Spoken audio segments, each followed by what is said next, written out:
Allah. Senang tak kalau kehendak kita sudah ada keselarasan itu? Untuk kita tundukkan nafsu soalan si adik tadi. Senang tak susah? Sudah senanglah. Masya Allah rahmatnya kedatangan Nabi sallallahu alaihi wasallam. Wa ma arsalnaka illa rahmatan lil alamin. Naam, sadaqallahul azim. Hak dapat disaksikan, dapat dialami rasai, dapat disaksikan, dapat diketahui dengan akal yang waras itu.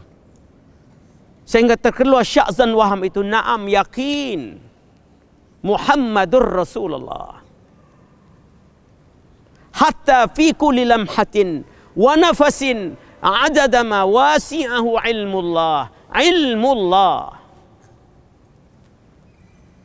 Adanya ilmu Allah itu.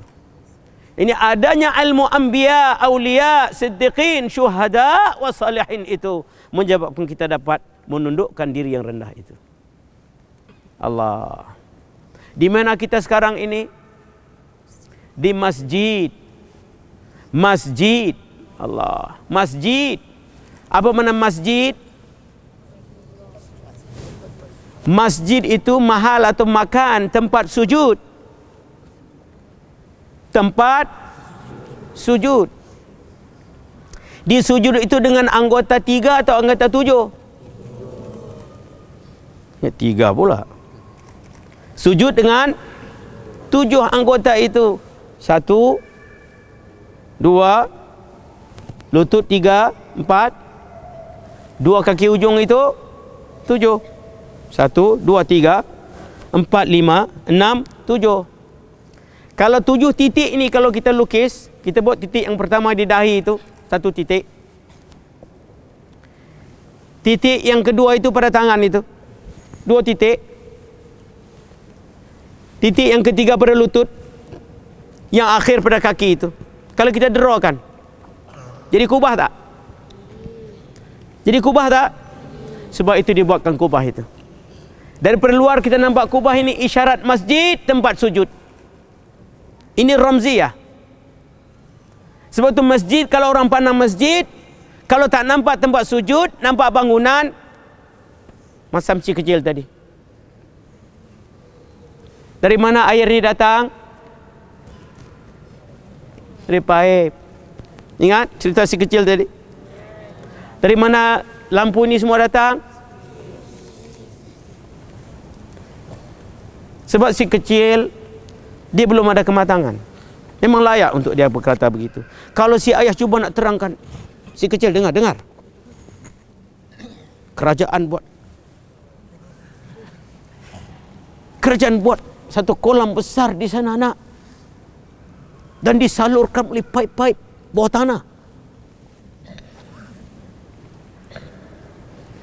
Akhir paham tak nak? Paham. Dari mana air ini datang? Dari pipe. Nampak? Sebab si kecil dia tidak boleh nak proses itu. Sebab pemikiran yang bangsa analisa belum lagi terpancar pada akalnya. Tapi kita orang dewasa ini boleh membuat analisa.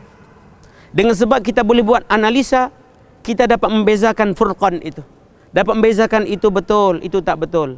Itu salah, itu benar, dan sebagainya. Sebab itu kalau manusia itu ada niat untuk menundukkan diri yang rendah itu, pertama mesti terang, jelas, nyata. Kedua mesti bersih, tidak bercampur, ikhlas. Dan ketiga itu mesti kesatuan dan keselarasan.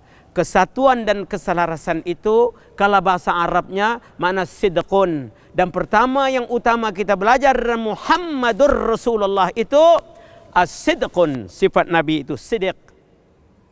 Allah. Sebab itu bila belajar la ilaha illallah ini bahagian terang, jelas, nyata, bersih, tidak bercampur. Orang ada kalimah la ilaha illallah ini terang, jelas, nyata, kehendak kemahuannya itu dia tak tahu nak bergerak, tak tahu nak buat, tak tahu sesuatu yang nak buat itu, yang dia tahu yang boleh buat lillah. Sebab perbahasan dalam 50 kaedah itu, aqaidul iman itu, akan menyampaikan akal itu, akan mengajar akal itu, ma la yutasawwaru fil aqal adamuhu, ma la yutasawwaru fil aqli wujuduhu, ma yasihu fil aqli wujuduhu wa adamuhu. Kesedaran akal itu terang, jelas, nyata. Sehingga terang pada akal itu cerna pada nakal. Terang akal itu bila bergabung akal dengan nakal, sehingga menewaskan akal itu oleh nakal. Allah, syahrul Ramadan alladzi unzila fihil Quran. Unzila, turunlah itu. Itu baru turun pada kita. Ma'ani itu sudah turun pada kita. Turun pada pandangan setiap saat dan ketika. Turun pada pendengaran pada setiap saat dan ketika. Kita tidak keluar daripada gelombang Al-Quran. Sebab syahrul Ramadan alladzi unzila fihil Quran. Turunnya Al-Quran itu hudal linnasi wa bayyinatin minal huda wal furqan. Nurul Furqan. Sebab itu orang yang ada Al-Quran itu dia memiliki Nurul Furqan. Nurul Furqan yang pertama dan utama itu Nurut Tauhid, Nur Aqidah Ahlussunnah wal Jamaah. Yang mana Nur Aqidah Ahlussunnah wal Jamaah itu berhubung rapat dengan kehendak kemauan insan itu, dibetulkan kehendaknya dahulu. Yakni betul kehendak itu sehingga pengajian ilmu tauhid itu dia jadi tak tahu nak bergerak, tak tahu nak buat itu, nak buat ini, melainkan dia buat itu lillah. Lillah. Sebab akalnya akan berkata, betapa engkau nak buat itu, boleh engkau bergerak, bolehkah tak boleh ada sesuatu gerak yang berlaku gerak itu terlepas daripada gerakan itu qudratullah. Boleh? Boleh tak boleh? Tak ada. Itu mustahil pada akal. Ini min babil mustahil. Mustahil itu maknanya barang tidak dapat diterima oleh akal itu. Ma la yutasawwaru fil aqli wujud. Ma la yutasawwaru fil aqli adamuhu. Ini barang yang tidak tasawur, yang tidak dapat terbayang, nak bayang pun tak boleh pada akal itu. Akan adamu, akan tiadanya wajibal wujud berdepan dengan jaizal wujud.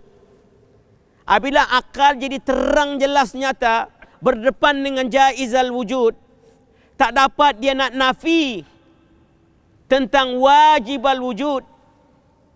Itu terang yang pertama dan utama bagi akal.